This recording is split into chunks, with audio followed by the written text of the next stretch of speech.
This is my nerd world, and welcome to it. I'm your host, Jon Justice, for another week of talking Star Wars. On the show this week, J.J. Abrams comments on a little film you may or may not have heard of. This not very well-known director, Rian Johnson, made this movie called The Last Jedi. And again, you may or may not be aware of the film, but J.J. Abrams made some comments about The Last Jedi that I'll share with you on the show this week. With that, we'll talk a little bit about how the dark and light side of the fandom is actually kind of a good thing, depending on your point of view. Huge spoiler dump for the Rise of Skywalker. A couple of major leaks dropped in the past 24 hours. I'm going to, I'll explain my rationale, but I'm going to focus on one particular leak, and don't worry, I will give you plenty of warning before we get to that portion of the show in case you don't want to be too spoiled. And then we'll dive into listener feedback. We have got a ton of listener feedback to get to this week. So, how's about I be quiet for just a few minutes, and let's not waste any more time in getting to all of the Star Wars. We've passed on all we know. 1,000 generations live in you now. But this is your fight.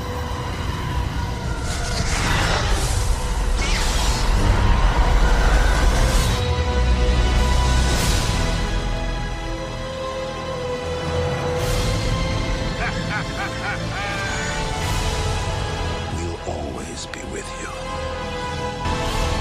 No one's ever really gone.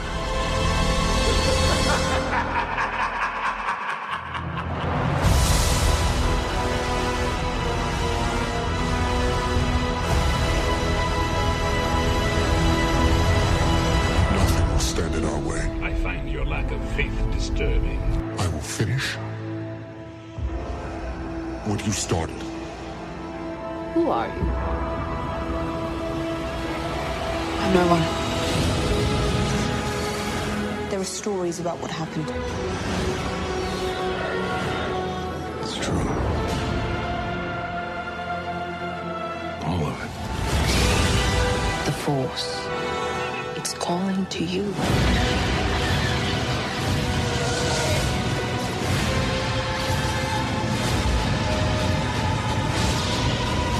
My nerd world. Just let it in.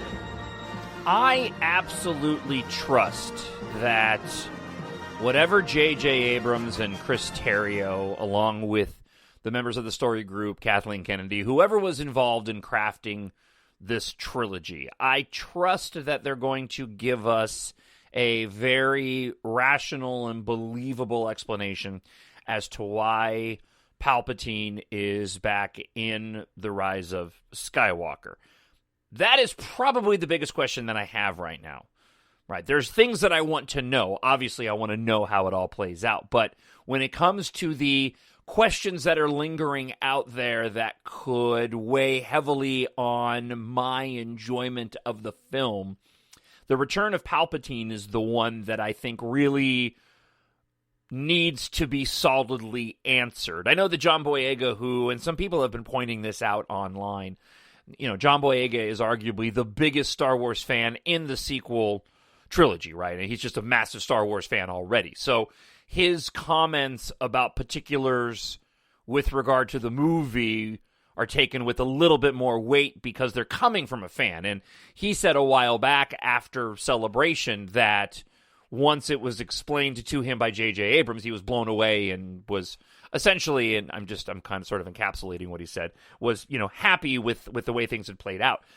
Like I mentioned, we do have some massive spoiler leaks that we'll share with you a little bit later on in the show. Most of them point to, and I don't feel bad giving this away. I think this was the assumption already based off things that I've already talked about on the show. I'll give you a fair enough spoiler warning when we get to that portion of the show. But that Palpatine's back in the flesh. Like, he's there. Like, he's physically there. So that's the explanation that I want. And I'm very curious to see how that plays out. If it was a what's the word I'm looking for? A ghost form or a spirit form or an essence form and possessing somebody, that's really way more easily explainable. I really like the idea, and I've mentioned this on previous shows and having, watched the films recently, that final moment when Vader, no, grabs, old Palp's there, Darth Sidious, and throws him down the shaft, and he gets his face all lit up. I really like the idea that that's where sort of Palpatine's essence goes to, right? And maybe it's still there, going back to that shot that was revealed during the IgerCon shareholders meeting and on D23 when they were talking about the Disney Plus streaming service of Kylo looking in the box and seeing what looked to be like, vapors coming out of the box with Vader's helmet. But again, there's some contradictory sort of comments coming from these spoiler leaks that would lend some credibility to Palpatine being there in the flesh, and I'm just very curious how they're going to make that happen. I am really excited he's back. Watching The Phantom Menace recently, I can very easily already see the impact that the Rise of Skywalker can have on my viewing experience of the entire saga of all 9 films, starting with The Phantom Menace and the appearance of Darth Sidious in the holographic form and Palpatine in the film. And I really, really dig that. That, to me, is really the only major connection you need to bring this trilogy into the other films beyond what they've done already. And depending on how they work out that particular detail of Palpatine still being around, could have a massive impact on The Force Awakens and The Last Jedi as well. It's going to be so interesting to talk about this trilogy once the whole thing is complete and we have the entire picture laid out before us. I'm really looking forward to next year. I know, listening to other podcasts, people, and I thought the same thing, it's kind of thinking there's so many of us out there. I think that a lot of podcasts will probably smaller podcasts may not stick around until the next movies do show up. But I think for the majority of podcasts, there's a lot of people out there wondering, what are we going to talk about? And of course, we have all the Disney streaming services and the other content. There'll be plenty of things to discuss. But I'm really looking forward to, once this trilogy is done, to be able to analyze the sequel trilogy against the other 2 trilogies, and then the entire series as a whole, and what does that look like? It really, and this hasn't been talked about a lot, and again, this is the type of stuff that I'll be getting into next year after the movie is out, but this whole 9 movie series, let's take the other films and put them off to the side for a moment, okay? We'll take the streaming and the TV shows off to the side, and we'll push Solo and Rogue One off to the side and just talk about the 9 movies as a whole. It really is going to be an incredibly interesting look at 3 different time periods in modern pop culture and filmmaking. I mean, that's just one aspect of it. When you consider what Star Wars did for the blockbuster back in the 80s, what the prequels did for bringing new fandom in, but then the arrival of controversy with the ability to share your comments more easily as that grew while the prequel movies grew. And then, of course, getting into the sequel movies and where we are now in society and how we've really gotten, in my opinion, and this is riffing off the woman that works for Collider, but she said this a couple weeks ago, but we really have gotten bad at analyzing films. And it's been to our detriment, the way that we look at movies and overanalyze films and just don't sit back and enjoy them anymore.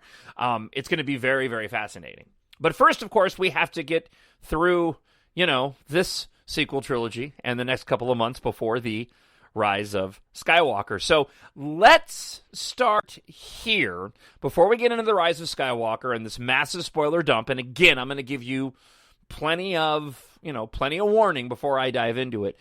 There was a quick snippet with J.J. Abrams that I wanted to share with you, especially about that little film. You may or may not have seen it. I mean, it's probably one of the least talked about. It is the least talked about thing in all of Star Wars, this little movie by this unknown director, Rian Johnson, called The Last Jedi. When I found you,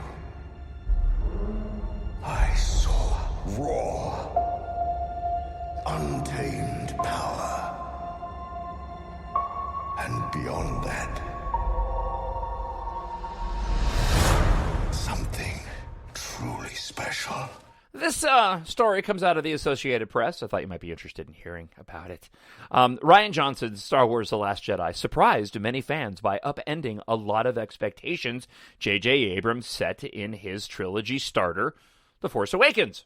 Some fans have criticized Johnson for his creative choices, but Abrams tells the Associated Press that nothing Johnson executed in The Last Jedi threw off the narrative that Lucasfilm planned for the latest trilogy since the beginning. The story that we're telling, the story that we started to conceive when we did The Force Awakens, was allowed to continue, Abrams said. Episode 8 didn't really derail anything that we were thinking about. Now, the article goes on to say one decision Johnson made in The Last Jedi that threw fans for a loop was killing off Supreme Leader Snoke, Andy Serkis, without revealing any of the character's backstory. Abrams' introduction of the character in The Force Awakens led many fans to believe that Snoke would be the primary antagonist of the trilogy and theorize about Snoke's real identity. Johnson threw out fan theory speculation by simply killing the character without fanfare. Well, I wouldn't. It's just, boy, the wording of some stuff, right? Again, it's all subjective. That's more editorial than it is just sort of reporting. Because I disagree with that. It was with a lot of fanfare. Anyway, The Rise of Skywalker. Let's see. Fans did not know it at the time, but Palpatine is now returning for The Rise of Skywalker. The way Abrams talks about it makes it sound like Palpatine's return was always in the cards, which would mean Johnson's decision to kill Snoke in The Last Jedi didn't change the larger narrative at all. The issue surrounding Rey's parents is more pressing for many fans. Many viewers spent the bulk of the wait in between The Force Awakens and The Last Jedi theorizing whose Rey's parents might be, only for Johnson's script to have Kylo Ren reveal that they were nobody special. In Kylo's words, Rey's parents were filthy junk traders who sold her off for drinking money. Some Star Wars fans took The Last Jedi reveal to be Johnson ruining Rey's character. And yet fans of the Rey twist are now worried Abrams will retcon Johnson's decision and reveal The Rise of Skywalker that her parents were major characters. Maybe. I will say there is more to the story of Rey's parentage than you've seen. We've talked about this before. Abrams said at Star Wars Celebration. All right, so for detractors of The Last Jedi, it's not going to matter, right? I mean, that's not going to matter what J.J. Abrams said. I was, regardless of what J.J. Abrams had in mind, just watching The Last Jedi, I was never under the opinion that it would derail anything. I mean, I never felt that way, or I never thought that way. And if anything, that whole premise of derailing kind of comes under suspect because we've got so many different negative narratives against that film of, it was not planned, the trilogy wasn't planned. Okay, so if it wasn't planned, then you can't really derail anything, right? And then the people that complain, well, nothing happened in The Last Jedi, it didn't really move anything forward. Well, if that's the case, then again, J.J. Abrams can kind of do whatever he wanted to do with The Rise of Skywalker, regardless of The Last Jedi. Again, I appreciated the comment and J.J. Abrams addressing it. This is one of those things where when all is said and done, once we're past the movie, and we're close enough to the movie now that you can actually kind of think about that. I haven't been able to in a while without having any content. But this whole idea of J.J. Abrams not being able to do what he wanted to do from the beginning, and when we find out exactly what was planned and what wasn't planned, it'll be very, very interesting to see how this whole thing ended up shaking out. And I don't want to get lost I don't want to spend too much time at this particular spot because I want to dive into the other material. And again, we got a lot of listener feedback this week. But this is one of the things that I really love about The Last Jedi too, is that the comment gets made, and I think it was made for both of the movies, and it's been made for The Rise of Skywalker now. And I think Daisy Ridley is probably the one cast member who probably has said this the most, but when describing the movie, and JJ has too, saying that, it's got to connect with the other films, but it's got to be its own thing too. And that's a very important point when it comes to Star Wars, that, Solo can kind of go and be its own thing and doesn't have to have a lot of connective tissue, right? As an example. But when it comes to the saga films, they do try to make them enjoyable on their own to kind of have a beginning, middle, and an end. And that's one of the things that I really like about The Last Jedi is that it is part of this larger story. It does extend these characters beyond where they were in the film before. It takes a very unique approach in picking up exactly where the other movie left off. And at the same time, it is its own unique thing. And I really do love it for that. It gives the best of all the worlds. And it's just such a beautifully shot film and such a different film in tone. And I'll leave this particular part of the show and move on to the next item with this comment. It is the most unique, in my opinion, of Star Wars movies. And arguably the most original in terms of approach. And I put it right there next to, sort of A New Hope in doing something different and branching out and what somebody who loves Star Wars can go and create. And that's the world that we live in now. And that's the key difference between the content creators and directors for Star Wars on all fronts and what George Lucas did. George Lucas created Star Wars and did it for his love of the franchise, but these were his stories, his ideas, his characters that he was coming up with. And he had made the comment many times that he was never able to go into the theater and enjoy Star Wars as a fan. What we have now are a bunch of individuals who are fans of Star Wars making their own Star Wars and what's special and unique for them. And there is a difference there. There's going to be a difference in tone. There's going to be a difference in creativity. There's going to be a difference in direction. That, to me, is all a very good thing. And if done right, even in today's divisive society where you can anonymously post any random thought that pops into your head about anything online for everyone to see, I feel like Lucasfilm and Disney have done a very, very good job of creating amazing content and navigating these very difficult societal sharing problems that we all have to deal with. And that brings me to the next point, and I'll just spend just a moment here, and then we're going to dive headlong into these massive spoilers. And again, I'll give you a warning before I go there completely. But I wanted to talk just briefly about the fandom. And we're going to talk a little bit more about this when we get into listener feedback this week, because many people have been commenting on this specifically. But at the end of the day, the positive and the negative in the fandom is actually a good thing for Star Wars. And the reason it's a good thing for Star Wars is if those in charge of creating the content, the directors, the writers, the story group, Lucasfilm, and Disney, as long as they just keep moving forward in making content that they believe is good, that is genuine and true to what they want to create. We're going to create stuff for little kids. We're going to create stuff for younger kids. We're going to create stuff for the adults. As long as they just keep moving forward and try to push off as much of the negativity and positivity to the side, Star Wars is going to be fine, because the positive and the negative response just means that the people still care, that the fandom still cares. You're never going to make everybody happy. It's just not possible. You can make something that's more palatable and agreeable to everyone, and largely that's going to be items and things that aren't very controversial, but you're not really growing or expanding or doing what you need to do to add longevity to your storytelling.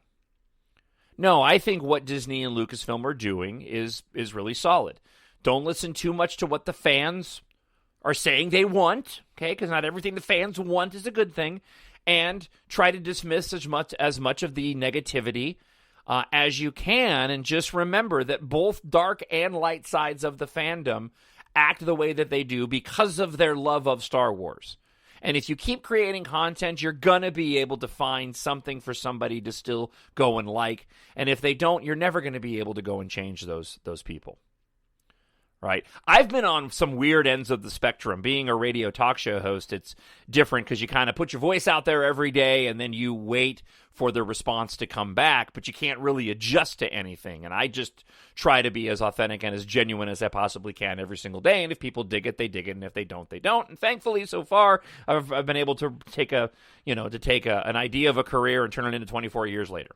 When writing my EMBARK stories, it's very different because you have to write the material, write the story, you get a handful of people to read it and then kind of give you thumbs up, thumbs down, and then you put it out into the world. You just don't know if people are going to be able to accept it or not. And that's what Star Wars is like. You just don't know if people are going to be able to accept it until they're like it, until you get it out there in public. And that's a very dangerous thing if you don't mentally prepare yourself for dealing with that, because it can affect the content that you create later on down the road. Thankfully, I've treated the storytelling in all three books. The first two are available now on Amazon, EMBARK and Treasure in Darkness. In the third book, I'm about a quarter of the way through writing, by just writing what I love.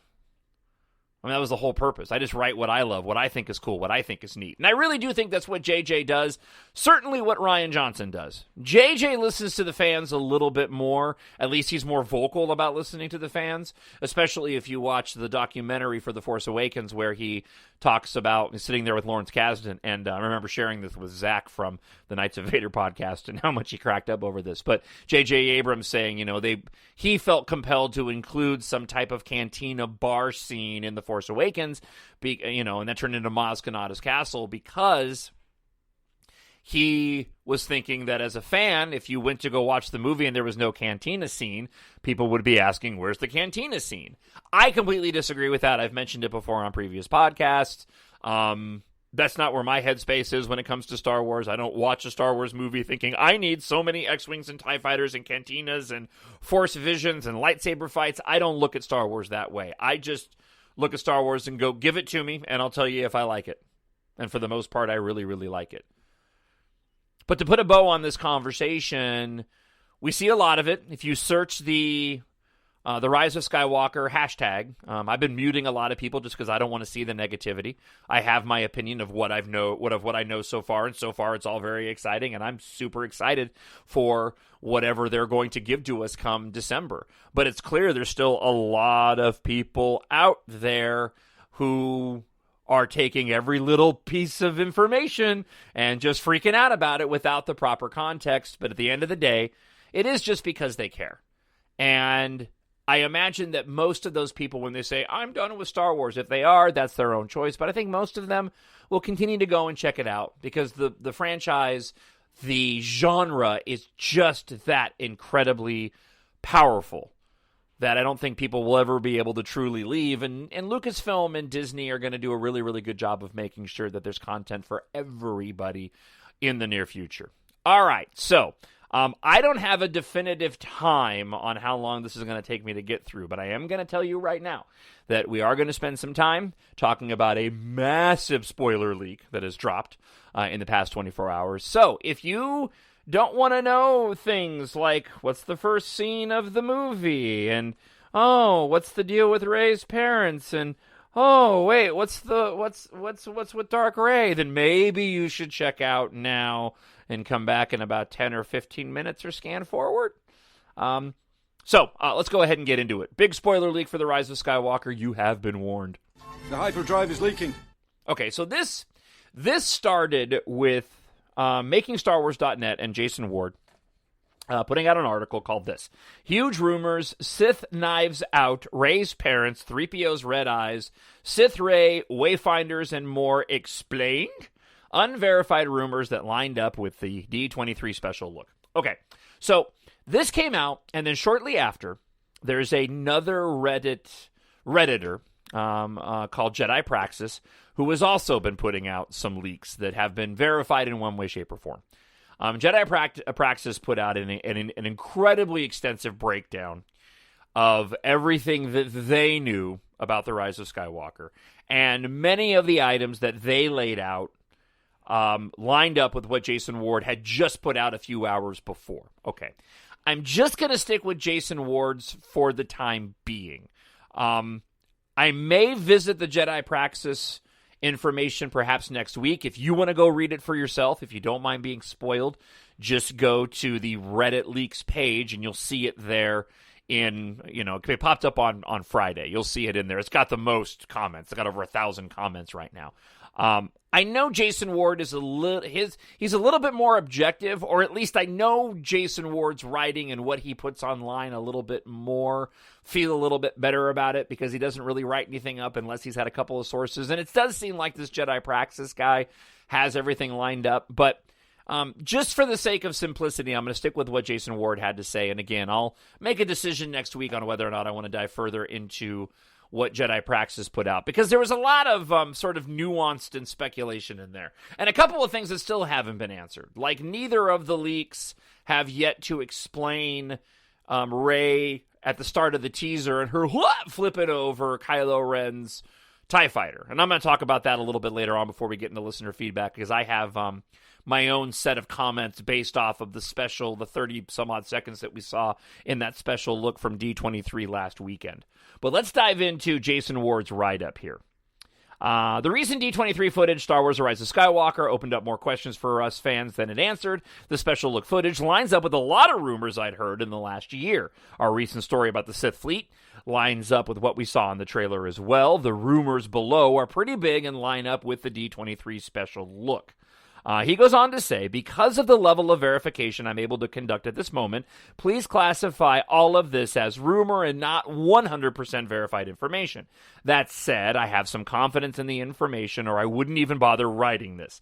And again, most everything that Jason lays out in this lines up with what Jedi Praxis had, and apparently, according to both individuals, neither of them talk to each other. Okay. The information in this news story sat beside information that panned out in the special look we had at D23. These could be inaccurate reports that line up with the footage perfectly, but it seems somewhat unlikely. All right, so Rey's first scene in The Rise of Skywalker. And this is something that I actually thought and was going to comment on before we get to listener feedback based on my own sort of theorizing of the special look that we got last weekend. More than one source that appears credible has noted that the film, as far as Rey is concerned, opens with her training in the woods by General Leia. With the edit not being finalized, we can only say Rey's story opens with her training being done with Leia. This has always made a lot of sense to me, because if Leia had any cut lines about trusting your instincts and other fortune cookie type bits of wisdom, they could be edited to make it seem as if Leia was training Rey in the film. I had that takeaway even before reading Jason Ward's write-up on this. The way that was shot, and many people have, of course, commented, and I did last week, that there's a Jedi training remote in the forest when she throws the lightsaber. Clearly, she's training for something. I was listening to Sky Talkers discussing her holding on to the red ribbon on her hand, which could be indicative of symbolism of some way, shape, or form when we talk about the red string of fate and Reylo and things like this.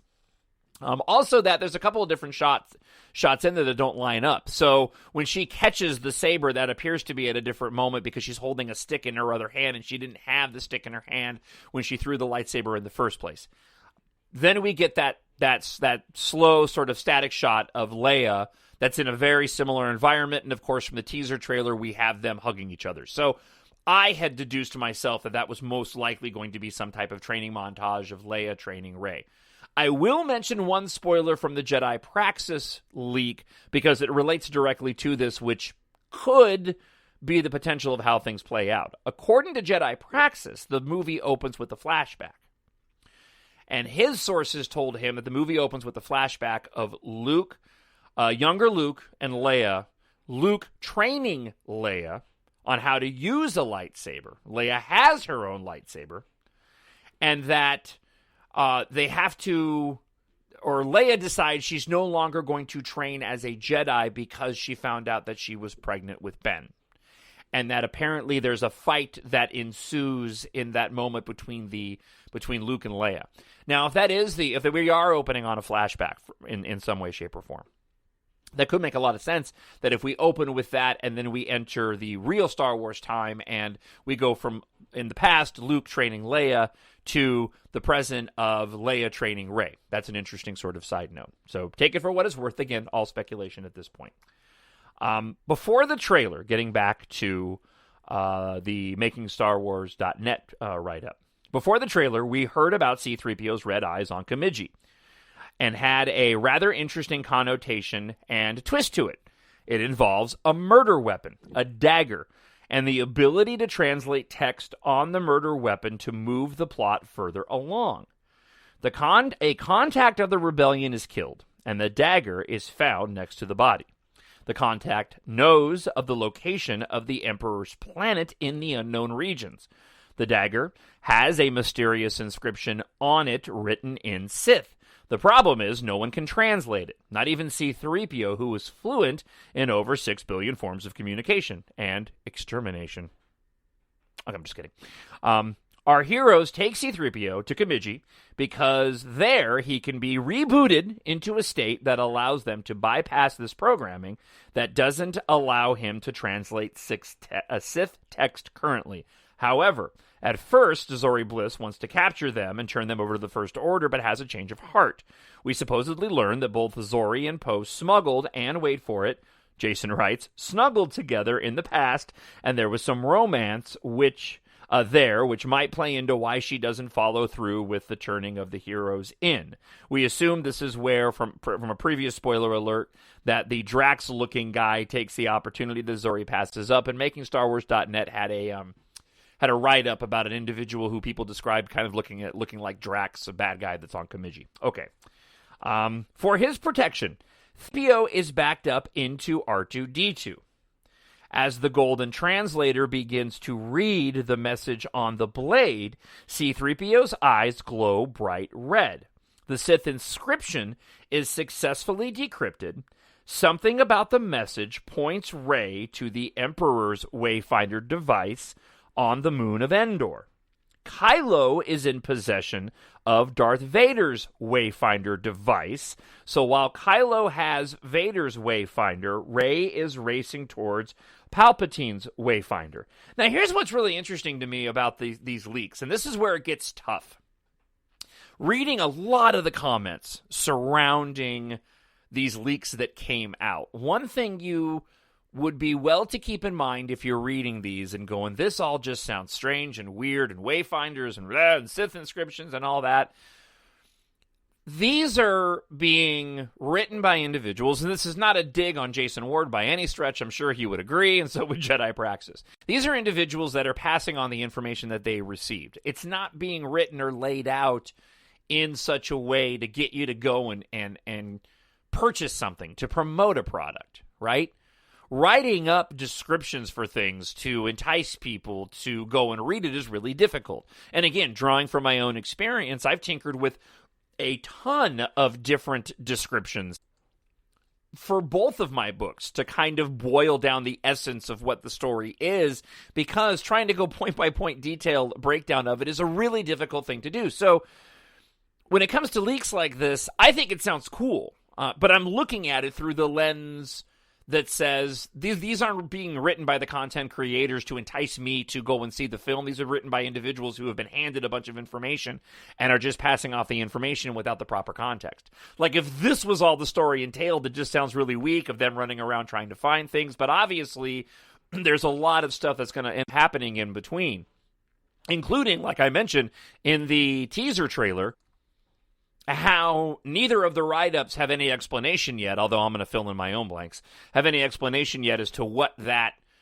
fight scene potentially is at the beginning of the teaser trailer when Rey flies over Kylo Ren's TIE fighter. All right, back to this. Oh, yeah, one more point, too. When it comes to these leaks, again, confirmed by multiple sources not talking to each other, but we get into this idea of Wayfinders and these new things nobody would ever think of if they were making stuff up, right?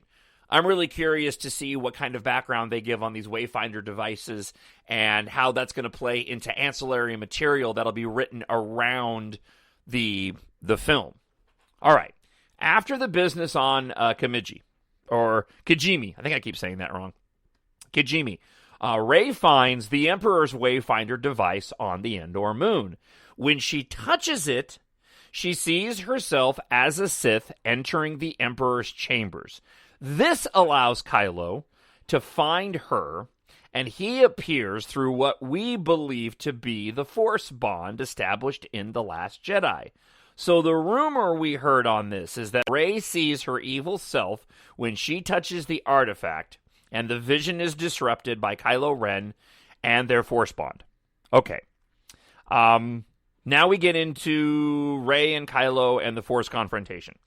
Jason writes this. Kylo has desperately been searching for Rey.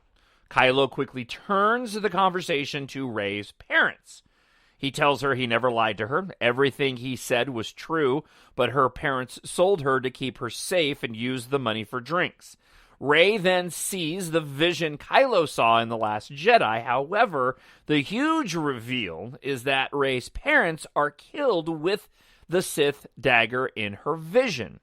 Rey becomes enraged during the Force bond, and they begin to fight on the remains of the Death Star 2. So this might shine a slightly different light on how the Flash fights work, but I can't pretend to understand the rules of this with any authority. Now, there's a lot of things that just aren't particularly lining up with this particular leak that we'll just have to wait to see. I am of the opinion that the Force Flash fight, if it does exist, and again, the biggest piece of evidence we have is the cover of the art book that shows artwork of the two of them and what matches what Jason Ward was talking about with the Force Flash sight. But that also could have been extrapolated by somebody who saw that piece of art and made that whole Force Flash fight thing up. Okay, be that as it may. If that does happen, I'm convinced that takes place on Pasaana, and that the shot in the teaser trailer of Rey flying over Kylo Ren's TIE fighter is the start of that. Because I'm also convinced that the shot in the special look of what appears to be Kylo Ren on a snow planet walking away from his TIE fighter, I think that is Kijimi. And I think that is the start of the Force Flash fight because of all the lightning taking place in the background and the storm that arrives. I also think that's part of why that when we see the Sith fleet of all the original Imperial Star Destroyers, I think that's also part of a vision because there's lightning and it's draped in blue clouds and a storm in that shot as well. But again, I'll talk about that a little bit later on. But there's a lot of timeline things that don't match up. And the Jedi Praxis leak didn't really do much to help with that either. All right, so back to the points that Jason was making in his leak. So there we have rumors that lined up with what we saw in the D23 special look. There's a lot of really huge moments in here if these are accurate. I wish I could verify them. Sometimes the only way to get something verified or shot down is to introduce them into the discourse for fans to discuss. The implications that a Sith conspiracy has been behind Rey's life is rather interesting. We believe Rey is a product of Palpatine, but we don't really know exactly what that means. There's a lot of questions we have, and we don't have all the answers. I hope the information presented here is accurate and lines up with the various things we have heard and now seen in official footage. I wish I could say empirically how accurate these things are. So please do not shoot the messenger. Let's see if these are totally on and if you don't like them or they don't pan out. I figure most of you spoiler junkies would rather read these than have them die in my notes unshared. And again, beware the difficulty of the pitch. It's hard to put these things down on paper when you're hearing second and third hand information.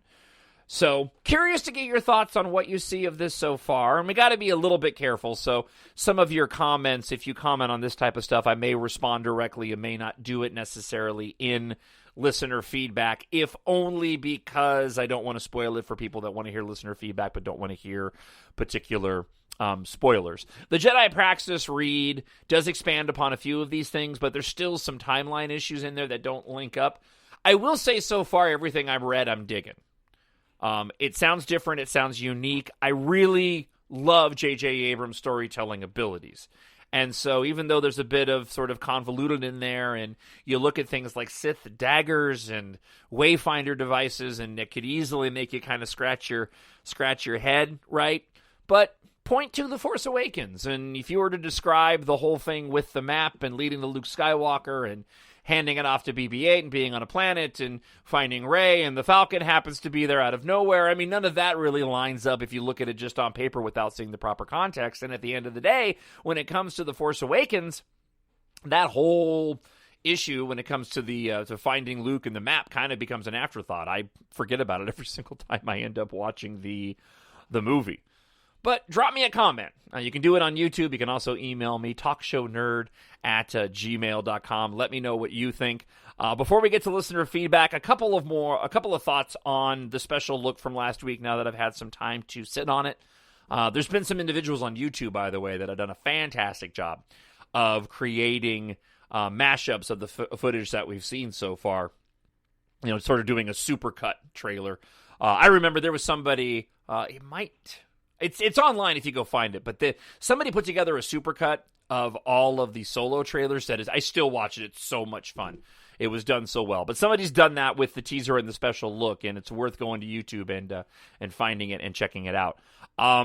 But getting back to that special look and trying to piece the movie together, I mentioned earlier the teaser shot of Leia and Rey hugging and crying, the special look footage with the shot of Leia, the special look footage of Rey training with the saber, the Disney Plus shot of the Corellian Corvette in a jungle-like setting and people around it, the celebration shot of the Falcon on a planet, which JJ said was the beginning of the movie, all points to this is how the movie starts on whatever planet they happen to be on, right? Leia's training Rey on whatever this jungle planet is. Then they say goodbye and start their adventure. They could be on Yavin 4.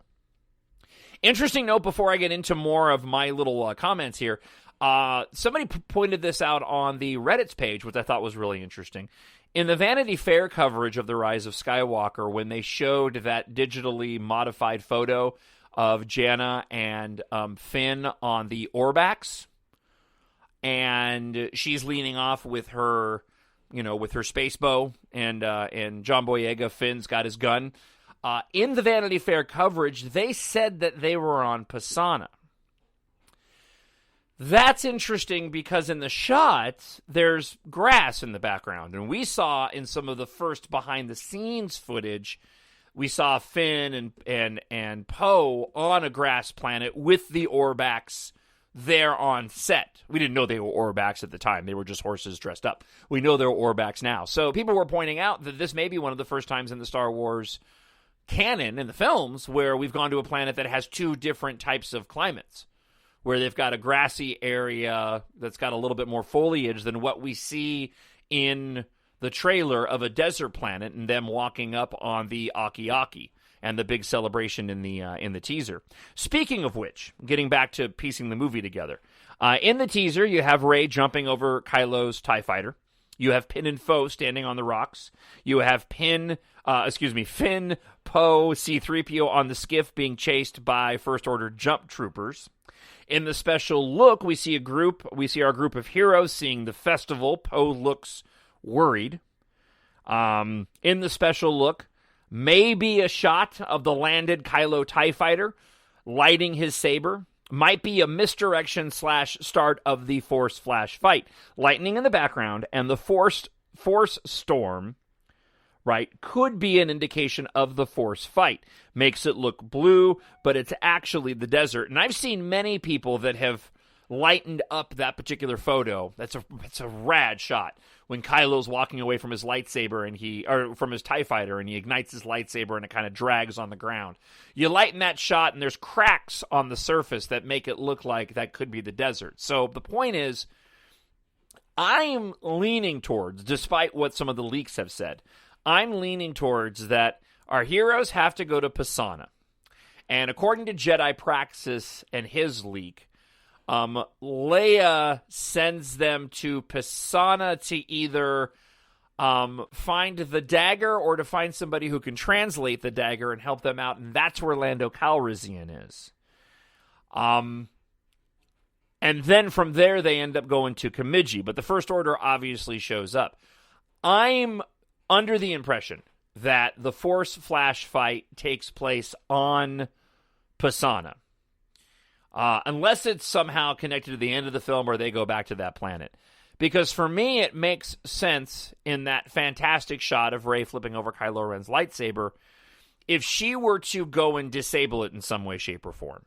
And in the special look shot that I keep referencing that shows Kylo Ren igniting his saber, this shot of his TIE fighter in the background is sort of shrouded in clouds, and people have pointed out that it looks like it's damaged. It looks like the right part of the wing underneath has been cut, and the front right top near the gun on the tip of the wing might be bent. So I conceive a situation where Kylo Ren shows up, Rey knows he's coming, she starts running, Kylo's chasing him down, she jumps over, catches him off surprise, disables his TIE fighter, he lands it, is pissed off, because if my wife were to go and key my beloved 2014 metallic blue Kia Forte Coupe, I love that car, if she keyed it, I'd want to fight. So if Rey ends up, taking a saber to Kylo's beloved TIE fighter, I'd be pissed off too. But I wonder if he lands it and then, for whatever reason, the Force Flash fight starts. And it would make sense because they've got that massive open area to go and fight on in a Force Flash fight. If you've seen the movie Tomorrowland, which I actually very much enjoy, I really love that movie. There's a in the beginning of the film, she's presented with this coin, and when she touches the coin, it transports her, like in sort of in her mind, it transports her to this world of tomorrow, and she can walk around it. But she's still walking around Britt Robertson is still walking around in real space. So she has to go find a huge open field to go and visit this place so she doesn't end up walking into something. I imagine something similar happening in that Force Flash fight. And I'm still under the impression, too, just based off of the evidence that we've seen and my opinion that Rey and Kylo Ren join forces in some way, shape, or form, which, again, would push back on some of the rumors that we've been reading. But that's where it happens. They do that Force Flash fight. It ends in a stalemate, and they decide to join forces, which, again, goes to that shot of our heroes looking to be in a cave in a desert that looks like Pisana, where potentially Kylo Ren is there also, because Rey is standing there, her saber's ignited. Why would she be standing there with her saber ignited with a bunch of her friends around, and you see a reflection of her red lightsaber in C-3PO's helmet? Okay. What else do we have when it comes to the teaser? So a couple more things that I wrote down here before we dive into listener feedback, of things that we know from the footage, but I don't really have an answer to. And there's a little bit more light shed on this now, especially with the leak that I just shared a moment ago. But Kijimi, don't really know what goes on there, but now we have a better idea. It may involve C-3PO, and we've always assumed that's where we see Zori Bliss. The Death Star 2 fight still has me very confused, and I think that could be part of a flash fight as well, because of the fact that I don't know how they get off of that particular location. I suppose if you saw just individual shots of the end of Revenge of the Sith, you could have made a similar comment when it comes to Anakin and Obi-Wan fighting around the lava, but I'm just having a hard time sort of deducing how they're on this floating piece of Death Star debris in these stormy waters going back and forth, unless they're just jumping from piece to piece to piece. I'm just very interested to see how they got into that predicament in the first place, and a force fight would make an abundance of sense. And then, of course, the mega battle at the end of the film, and Jedi Praxis gets into this, and I think we're all kind of leaning towards, based off the information that's been put out there and what we know legitimately, that there's going to be some type of face-off, obviously, between the Resistance, a renewed fleet that's got a bunch of old tech and new tech in it, and then this Sith fleet. And we've seen as much in the trailer, even beyond the shot of the Armada in clouds and lightning going off, which, again, I think could potentially be nothing more than the sort of a flashback or part of a Force vision. We do see the shot in the teaser trailer of what appears to be a Star Destroyer. That's an old one that's got red red accented, and shows an A-wing going down. I am curious to know whether or not they're in space. The shot of all the hero ships showing up in the special look footage, it looks like they're in atmosphere. I mean, depending on what's off in the background, unless they're heading into some nebula and that's a sun. I hope that we legitimately get a massive battle that takes place in actual space. That's what I'm That's what I'm kind of hoping for. All right, one last comment here. I pulled this from Reddit. I just thought it was interesting, and then we're going to get into listener feedback. Talking about the return of Palpatine in the film and making him the big bad. I went back and listened to a couple of podcasts that I did after The Last Jedi, theorizing on what's going to happen in this film, long before we had any information. And I've always been under the impression that it would be really compelling if Kylo Ren, under the impression that he's the supreme leader now, if another big bad were to show up and supplant him. And that looks like that's what's happening. Hopefully we'll end up finding out. I don't need to know, but I think we'll get some sort of indication of how Snoke fits into all this. But I imagine that Kylo Ren, thinking that he now had a run of everything, is probably going to be pretty annoyed at the fact that Palpatine is back and he is not in charge of all of it. But the comment that was made on Reddit is one I wanted to share with you. Somebody posted this. It could open the door to explain a lot of things. Most notably is why Anakin Skywalker ever existed. If Palps is the multi-generational bad guy, then it's pretty clear that the Skywalkers as a family are the balance in the Force, which means Kylo has to turn to the light side of the Force. This is actually the best answer/comment I've seen in a while and truly underrated, wrote somebody else. I just wanted to say that. I really like the idea of this. I was wondering why Palpatine is in this, but to me, it made sense in some way, in a full circle kind of way. You articulated what I couldn't quite put my finger on.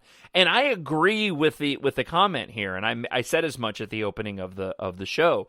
Watching The Phantom Menace and knowing that this end of these nine stories is going to wrap up with Palpatine and his return does really put everything into a very, very interesting sort of context. And it takes a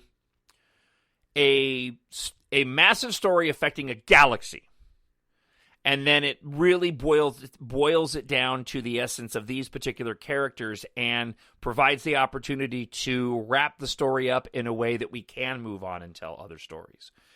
There will always be evil in the galaxy, and with enough time, you can have the resurgence of another enemy, and you have all the elements still there that we saw from the saga films, but now else can come in and take those elements and do their own spin on it away from these core characters. And as I mentioned last week, that to me is where the future of Star Wars is. And we're going to get into this in listener feedback. Some people talked about my comments about connectivity with the current material, and I want to expand upon that. But I think that the future of Star Wars is going to be original content, where fans don't have a reference to things where they can go and nitpick and say, well, it's not like it was in this, and it's not like it was in this, and it's not like it was in this. Present us all with something new and fresh. That's why I'm a little bit worried about the idea of a Knights of the Old Republic set of movies if they pull from any source material. Because if they go and pull from source material, then we're going to be in the same predicament we are now with people saying, well, this is just like Dark Empire, when looking at the details of what we know about the Rise of Skywalker. They'll be like, well, that's just like it was in the Knights of the Old Republic game, or Knights of the Old Republic 2, or this is... I'm really looking forward to the Star Wars content. While I feel like the current stuff in the current timelines should have connective tissue, I'm looking forward to all new original Star Wars stories based off of the galaxy and the universe and the rules that George Lucas went and laid out. I need someone to show me my place in all this.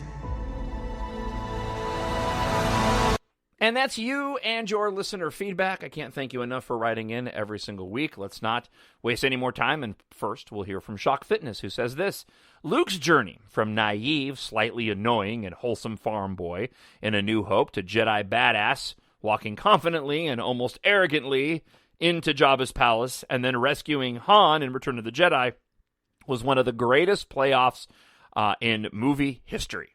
All right. Not going to lie. I dig it. I like the movie. Thank you for the comment. Jedi Mind Trick writes this: I suspect that what we'll get is a super trailer compiling the journey of episodes 1 through 8 with a brand new theatrical trailer for 9 and maybe a behind-the-scenes sizzle reel to boot. I just wanted to include Jedi Mind Trick's comment because he was very, very close to the mark on that. Way to go, Jedi Mind Trick. All right, let's go here. Hey, John, love the show. Very thankful I stumbled across it back in December of 2018. Thank you very much for that. Your show is a breath of fresh air, not only for its positive tone, but also that you don't use profanity. Oh, thanks.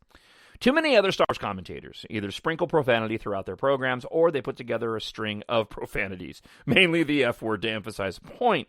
It's good to know I can tune into your show and not worry about the language. I'm a conservative Christian who enjoys Star Wars, few and far between. Welcome to the club.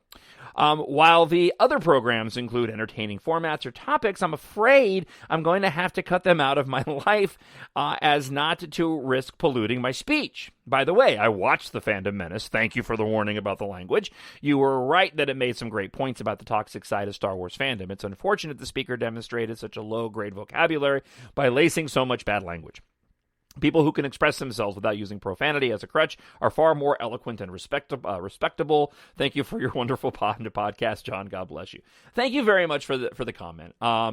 Look, it really is just how I was raised. I prefer to look. Let me make it real simple without going off on some weird pious tangent.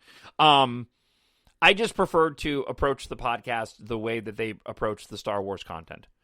And I want the podcast to be something that my boys could listen to, right? Or any of their friends could listen to.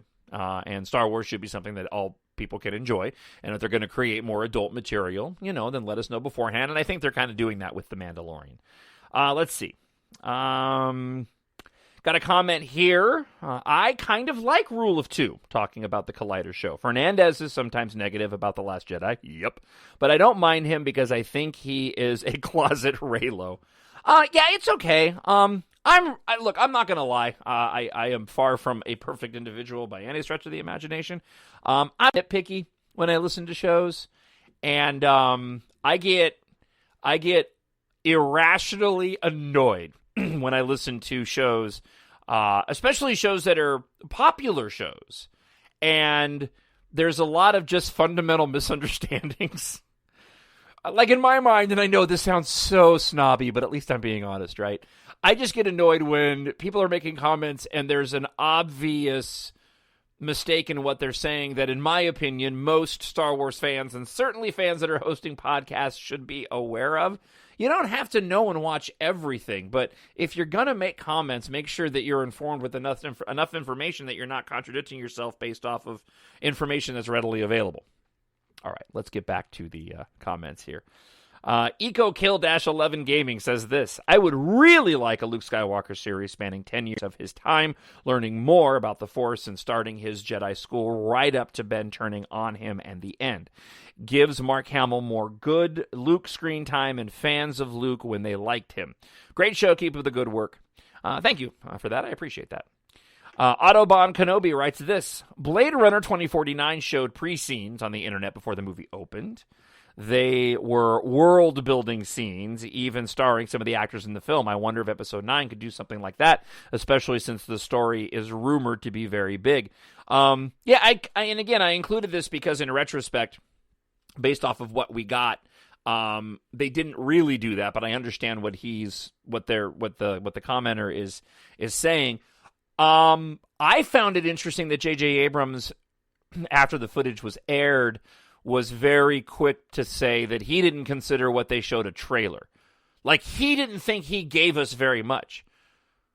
When he was interviewed, I wish I had the clip, so my apologies, but when he was interviewed after D23, he said, yeah, what we showed you really wasn't even a teaser trailer. It was more of like a sizzle, just some quick shots. So JJ kind of acknowledged, I took that he was almost like apologizing that we didn't get more. I think that there was a fear that because they weren't giving us a behind-the-scenes video this time around, that the fans were going to be upset. And JJ probably didn't want to give away the behind-the-scenes because there were probably things in the behind-the-scenes trailer that he wants to keep under wraps. And I really am believing that's why we didn't get it, because I think there's a lot of locations that JJ's like, man, there's so much in here we can't show or expose yet. So they tried to serve up something that they thought would pacify the fans, and it really did. I expect that when we get that full trailer, it's going to be something amazing. I really, really do. All right. Jordan Davis writes this. Hey there, John. Another great podcast from you. Thank you, Jordan. Appreciate that. What an amazing weekend, starting with The Mandalorian, ending with the Rise of Skywalker sizzle reel with the possibility of Dark Rey, either if it's a vision or not. I think it would be really cool if the way we got Bendemption is that Ben has to save and battle Dark Side Rey. Be kind of like the story of Revan and Bastila, along with the Reylo story that Lucasfilm is telling. But whatever happens, I'm still confident that we're getting Ben's redemption, and JJ might just make The Last Skywalker movie the best Star Wars movie we've ever seen. By the way, quick side note, I saw somebody make a comment, and I was actually talking with Zach from Knights of Vader about this because I thought it was interesting. Somebody on Reddit made a passing comment. I don't put any stock in just a random Reddit comment. I just thought the possibility was interesting. But they said that they were told, right, whoever they is, they were told that the movie takes place a year after The Last Jedi, but spans 13 years. Wouldn't that be something, right? I'm still taken in and really interested in the comment that Kelly Marie Tran made about how the end of the film was groundbreaking. But how interesting would it be that if we get the first half of the movie, this whole setup, the rise of Palpatine, let's just say for the sake of argument. Palpatine shows up, Sith fleet's there, and they start really expanding the reach of the First Order and taking over the galaxy. And then we get this middle of the movie montage that spans 13 years of this war taking place. And then the film wraps up after this long period of time with building to this massive crescendo. If they did that, think about all the stories that could be told in between that 13-year time period after the movie's already out, like they did the Clone Wars. Again, I don't think it's going to happen. I just thought it was an interesting take. All right, thank you for the comment, though, either way, Jordan. R. DeWraith says this, saying it again, I love The Last Jedi so much mature, subtle storytelling. Thank you for the comment. Miranda writes this, oh, Fandom Menace, the side of YouTube that sounds like a combination of high school lunch table or a bunch of bored middle-aged ladies hanging out at a beauty salon getting extensions and gossip and a hint of The Onion magazine rolled into one. Sigh. Well, it's on them if they want to gossip and drink the Kool-Aid fine. Meanwhile, bring on D23. Again, these are comments that went back a couple of weeks because I didn't get to them. Boba Fett writes this, even though I'm someone who severely disliked The Last Jedi, I'm not against Ryan getting a trilogy. That being said, I hope they'll have more people working with him to make sure the thing fits in the universe. The holdo maneuver is something that takes me out of it every time, even more than the jokes. Okay, to each their own. Totally disagree. But thank you for the comment. I appreciate you listening despite my love of The Last Jedi because I think it's a masterpiece.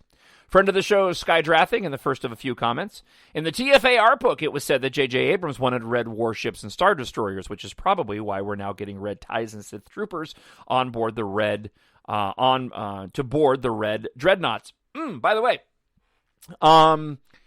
somebody pointed out that the TIE Dagger, the new TIE fighter, that we see on the cover for the Rise of Skywalker Visual Dictionary is gray and adorned with red accents that look just like the original Star Destroyers in the special look, which probably means that those are actually old TIE fighters that we see piloted by Sith Troopers. I can't wait to see the Sith Troopers in action, by the way. Somebody, I remember, I wish I could find it. Somebody who was in the know said they saw more promotional material, and the stuff that they saw showed just thousands of Sith Troopers. That just has me so excited. All right, let's move over to Gaianan Naterai. If I got that wrong, I apologize. I like your perspectives. However, I much prefer not to try to connect every single thing. I'm eager to step outside the characters we know and explore the themes in other Star Wars stories. I personally would love to see a new galaxy far, far away and experience the Force and the hero's journey with a new character who can cross over to our galaxy much later in the new trilogy lore. Maybe at a time in the distant past or future of the Skywalker period we know. Even using the Yuuzhan Vong instead of a species resistant to the Force could be cool to explore how the heroes with connection to the Force face them. Although that's more of the past, but an idea that could be used in a new way. Yeah, and again, going back to what I mentioned earlier, I do not disagree with that.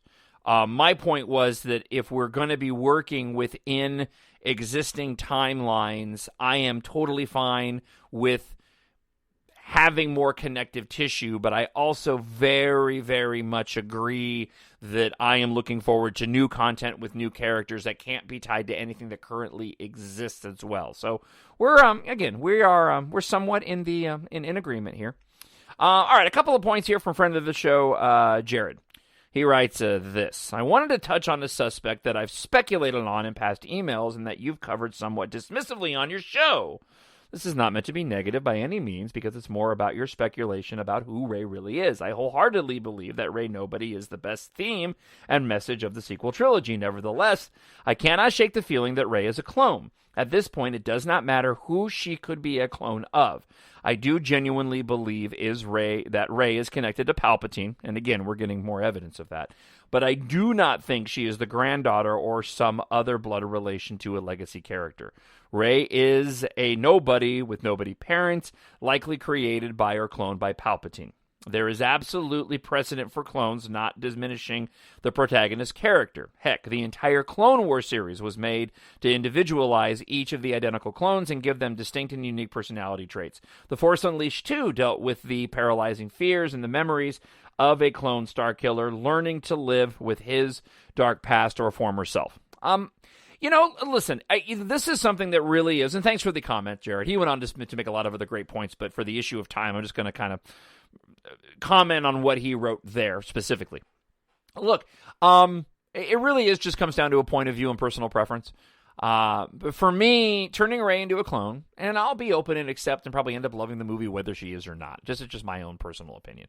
Turning Rey into a clone of some type would be kind of akin to saying that Luke Skywalker ended up being a clone.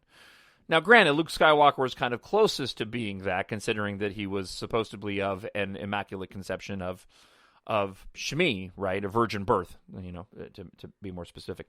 Virgin birth of Shmi. But she still came from a mom, okay? And she was part of the Force that created her, that created him. And again, I understand that that's what the Clone Wars is saying. That's what it does. I was just watching Clone Wars with my son because we're working through the series again and talks all about the individuality of the specific clones and their personalities. For the saga films, to take Rey, it's one thing to make her a nobody, but to turn her into a clone, in my opinion, just diminishes the power of the character in and of itself, as almost being a copy of something rather than being the genuine article. Unless there were clones of Rey and they were all designed after her. Okay.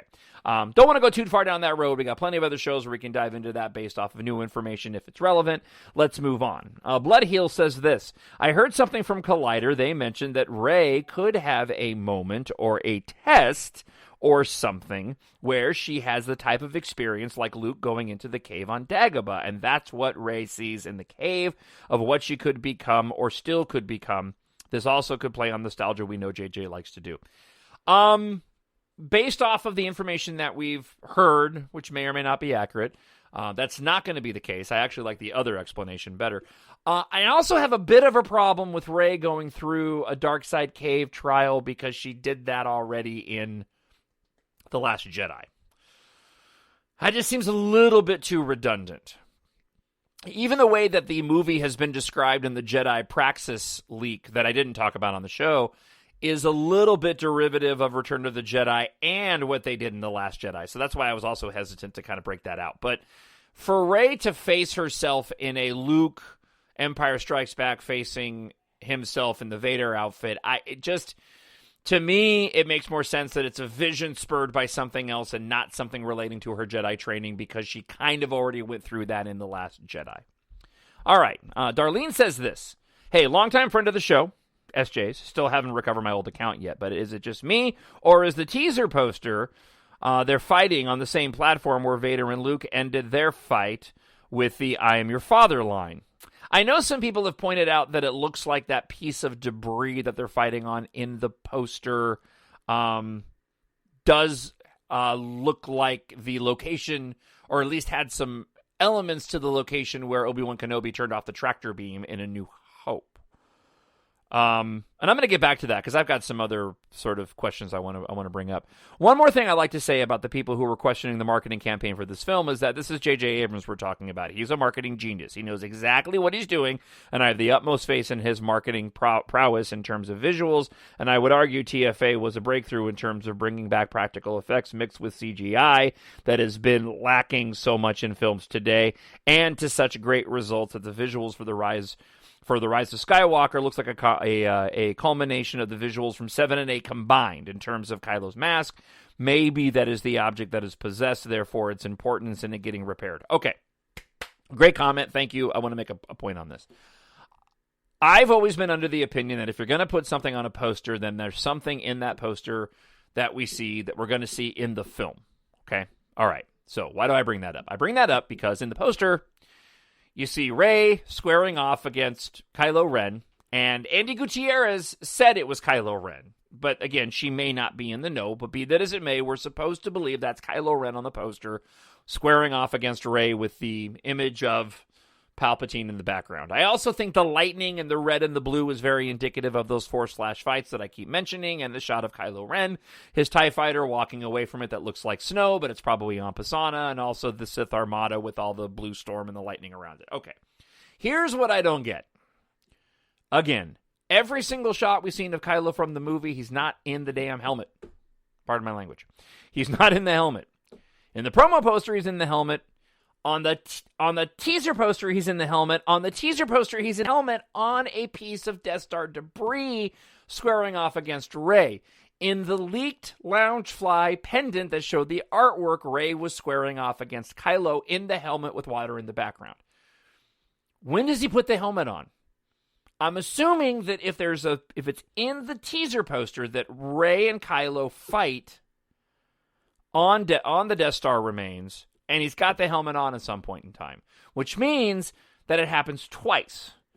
It happens what we saw in the special look teaser at the end, but he's not wearing the helmet, so maybe that's a Force Flash fight showing them what's going to happen, and then the end of the film, they actually end up at that location. Just throwing it out there, because I'm confused. All right, IJ writes this. Daisy interview where she says that Storm Pilot and Raylos will be happy, but Raylos will have to wait for the movie, whereas Storm Pilot fans have Oscar and John, is so telling we're on the right path without special eyes. Okay. Globetrotting Tiffers writes this. I agree with what a lot of people said, that Rey is a nobody and is not a clone. I think that Rey's dark side is the vision Kylo had of her when they touched fingers. Or maybe she does turn and becomes the dark side of the yin and yang to Kylo's light side, and she doesn't go back. We'll have to see. The most important thing this second teaser trailer did for me was pump up my excitement even more, so it did its job. I agree. Thank you for the comment. Wu-Tang Bees 2000 says this. Think about this. Disney may not just want dainty princesses. Some girls would rather slam shots and throw darts than have a tea party. Dark side Rey and light Rey appeals to both sides. Why not capitalize on both? Plus, Star Wars has always peeled the fanboys' abs. There's been a total lack of real sexual tension that was always in the backdrop of both prior trilogies. Sex still sells. Okay, thank you for the comment. Emphas Ness writes this. I feel like Dark Rey could be a vision shown to Kylo by the Oracle we've heard of to sort of warn him that he has to protect her from falling to the dark, falling to Palpatine, that Palpatine might tempt her with something. Her parents, for instance. And she's got a gaunt and everything to scare him even more. And she has that saber because that's something that she would make if she went to the dark based on her staff. Just thinking out loud here. Thank you for the comment. Maria, what if that vision of Dark Rey is shown to Ben by the Oracle or Palpatine? The scene is shot in a way that it looks like someone quickly turns to her and Dark Rey is looking up at someone who is tall. I mean, but who knows? It's interesting. So many possibilities. Thank you, Maria. Let's see. B writes this. Just finished listening to your podcast. Came to mind. And since there are many, many ways to go, which make people care about it, even though there might be some who don't think so, but they do. Kylo in the mask, it's not him. Other than that, I'm not sure where to go with it, but it's one of those various thoughts. Rey has shown that she can go to the dark, at least for a little bit, but she always pulls back. Maybe it will be Kylo who brings her back, having to go to the light. This might be part of his redemption. Maybe it's like Luke's vision of himself in the Vader mask. I mentioned that before. However, it's going to be great. Let's see. Thank you for the podcast. It's going to be fun. Thank you, B. Appreciate that. All right. Case S writes this. Darkseid Rey looks older, as if this might be an actual vision of Rey in the future. Look at her hands, too. They're more mature woman's hands. Princess Cupcakes writes this. John, I will be so happy. I was so happy when I saw your podcast on my feed. Kylo and Rey look incredibly attractive in this trailer. I just love how they showed the Han and Leia kiss, the Amidala wedding kiss, and the Reylo hand scene for the romantic scenes. The best place to be right now is on the Reylo side of Tumblr. It's a party over there. It's so much fun. Thank you for the comment, Princess Cupcakes. I appreciate it. Skydrathic is back. Darkseid Rey. She looks extremely starved, and I'm sorry here, but somehow ugly? Like, she's not supposed to look like that. She also wears some kind of ring on her right hand. After actually seeing the scene, it's like what they did with Vader versus Kylo fan film. Kylo is in the castle of Vader, having a nightmare about Dark Rey. She is everything he ever wanted, even has a red saber, but at the same time, he fears that she could be much stronger like that, and it terrifies him, and then she kills him. Equals, he wakes up. Thank you for the comment. Robert Osfeld writes this. Vision versus Darkseid Rey. Why not have Rey have a twin separated at birth rather than a clone? The twins take two different paths, also draws parallels with the original trilogy. I don't think that this is likely, as it opens up a whole story of the Dark Rey twin that would beg to be told and no time in a film to tell it. Also, it would leave us with lots of new questions untold at the end of the film. My guess, it's either a possessed Rey or a vision of a possessed Rey that could happen. Thank you, Robert, for the comment. I appreciate it. Let's see. Barmag says this. Maybe it's Rey being possessed by Palpatine, not Kylo Ren. After all, she has enough dark, like Luke noticed, or she is a clone of Rey, one raised in the dark side, or it is our Rey, but she's a clone, and like the clones in the Clone Wars, she has a switch, and it can be activated by the Empire Palpatine and turned to the dark side against his friends. Thank you for the comment, Barmac. Let's see. Hi, I love your podcast. Hoping for more Rise of Skywalker soon. Just wanted to point out some things I really think spark your interest and generate more hype for this film, so please read this. Hidden in the trailer, at 143 of the trailer, you hear someone say, Anakin, slow it down to 0.75 to hear with more clarity. Also, when Dark Rey flips her lightsaber down, if you slow it down in the bottom right-hand corner, you can see a figure move frame by frame with Rey's elbow, speculating that it's a mirror. A lot of people are pointing out to the Black Diamond theory. The title of the film before it was released had a codename of Black Diamond. And what came to mind when you hear that was the Snoke black ring that he wore in the film. The writer goes on to say they're thinking that Palpatine is actually possessing Snoke through the ring in a similar fashion as we've seen in the Vader comics with the mask. I've seen this speculated quite a bit as well. The only thing I'll say is that I don't put a lot of stock into that particularly, only because I think a lot of times stuff like that gets chosen because it looks cool, and then other members of the creative team have to go and decide what to do with it. So the Snoke obsidian ring taken from the bowels of Vader's castle really seems to me like something that's not relevant, but was given more credibility and relevance because Pablo Hidalgo writes those visual dictionaries and wrote that up for it. But I could be wrong. All right, let's see. Julianne writes this. Great episode, John. And your last name is really cool. Thank you. Lo Judice, I think is what she was referring to. Justice is pretty bland. As a Rey fan who really dislikes all the clone theories that have sprung up from the D23 footage, okay, it was really nice to hear your comments. The D23 footage had me physically shaking, and I'm pretty sure that I passed out after seeing Dark Rey. I'm on the side of it being some type of Force vision, but I'm also kind of hoping that she does turn because I do see that potential in her. As always. Anyways, keep up the great work, and I look forward to the next episode. Thank you, Julianne. I appreciate that. All right. Amparo Rivera says, you have to give credit to them. They showed you amazing stuff that really doesn't tell you anything, because on this new trailer, all that we saw can go either way. Some of my impressions. All those Star Destroyers in close formation looked to me like sharks in a deep ocean. Very interesting that JJ decided to show some very romantic aspects of previous films. Both couples, Han and Leia, Anakin, Padme, kissing scenes. That is not a coincidence. Regarding Dark Rey, could be the Ben's cave moment while he was training as a Jedi the same way that Luke saw himself. We mentioned that as well. Let's see. One thing to remember about this is that TFA, both the movie and the book, Kylo was acting as if he knew Rey from before. I think in the book he even said, "It is you," when Rey grabbed the lightsaber on the Takodana forest. Also, choking that poor officer, asking him what girl. Killing the messenger. It is highly possible that he had visions of Rey before meeting her, and it was Takodana when he finally realized that this was the girl that he saw during his Jedi training. Yeah, and based off of the leaks that we mentioned earlier in the spoiler part of the show, I think there's more credibility to Kylo knowing who she was all along. He just had never mentioned it. All right. Tobias writes this. She might have gotten that training drone from the Falcon. It was already there in A New Hope. Talking about the scene in the trailer. Yeah, I'm with you on that, except for the fact that the training remote that we saw in the special look had some red on it, and that's what threw me off. I mean, unless they colored it and I'm looking at it wrong. That did not look like the same training remote that we saw from A New Hope, and it was even shown in The Force Awakens as well. All right. Amanda Sennett writes this.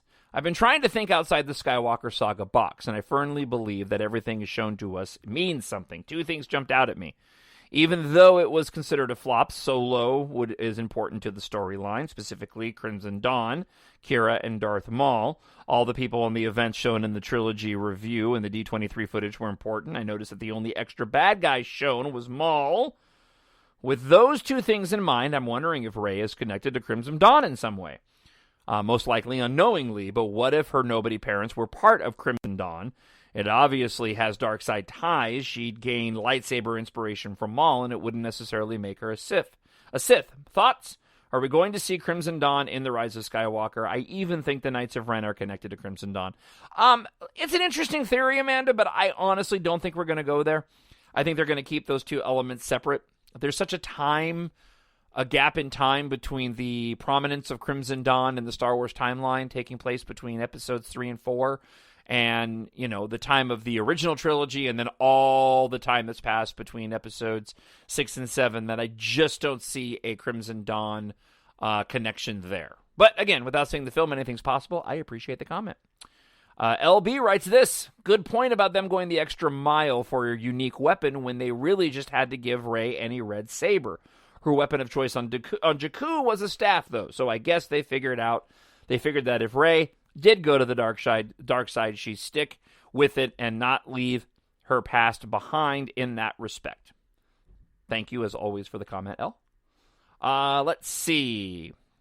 Agnes writes this. Don't be confused. Rey has a vision and fights with her inner Rey, who's always been there. You're right, like the dark side cave. The lightsaber looks like that because Rey needs to fight with something looking like her staff at one point.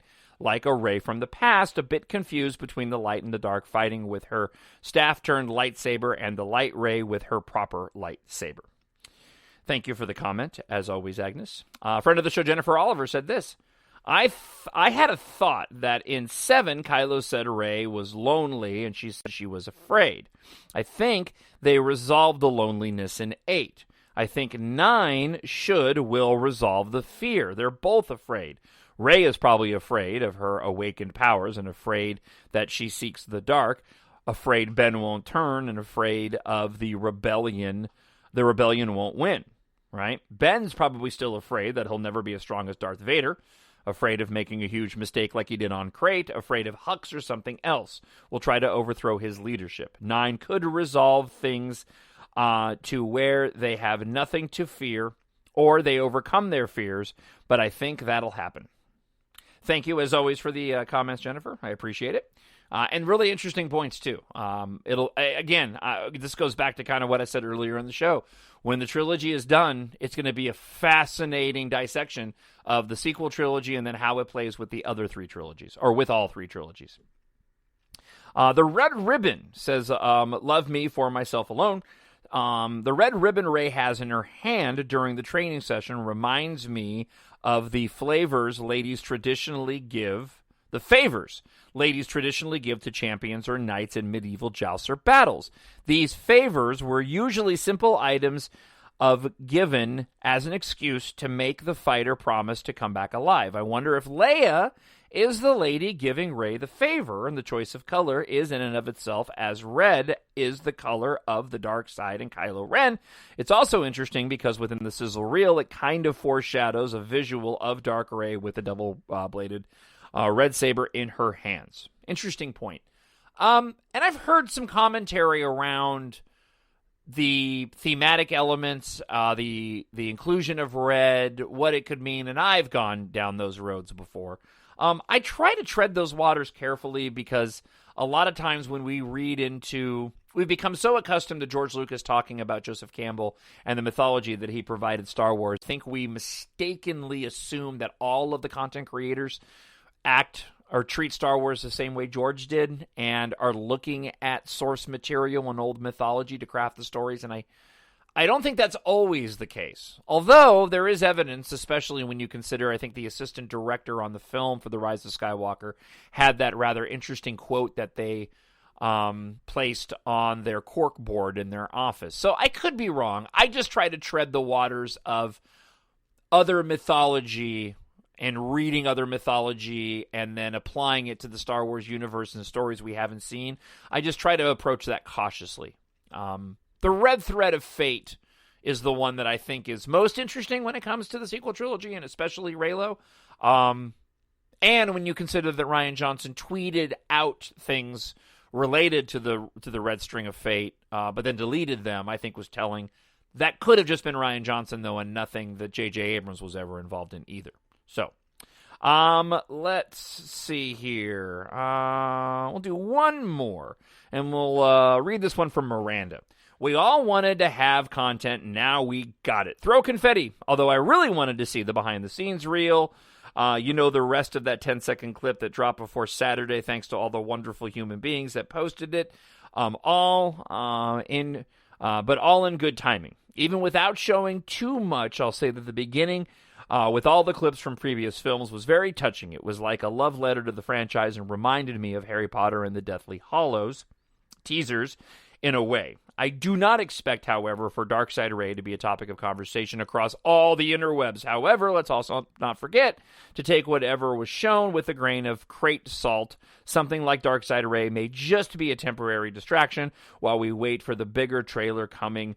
It doesn't say everything about the movie right now, but it does make the content creators very busy for a while and have good reason to do some investigation. I mean, making theories and playing detective. And that's what we've all been doing and what we all will continue to do.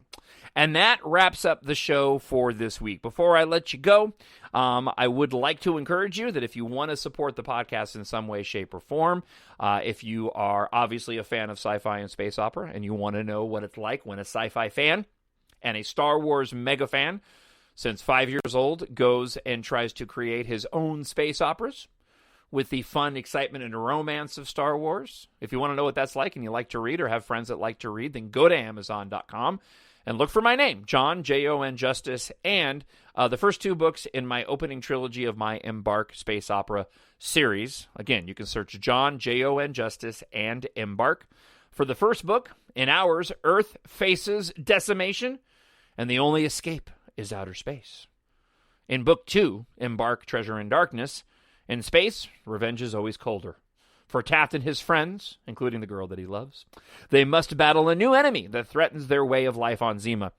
The reviews have been coming in, new reviews for both books, and they really have been great. I got a couple of them here that I wanted to share with you. Quick-paced and action-packed book 2 of the EMBARK trilogy truly delivers. Let's see. The writing is great, the storytelling is captivating, and the universe it is set in is fascinating. I didn't write these. These are actual readers.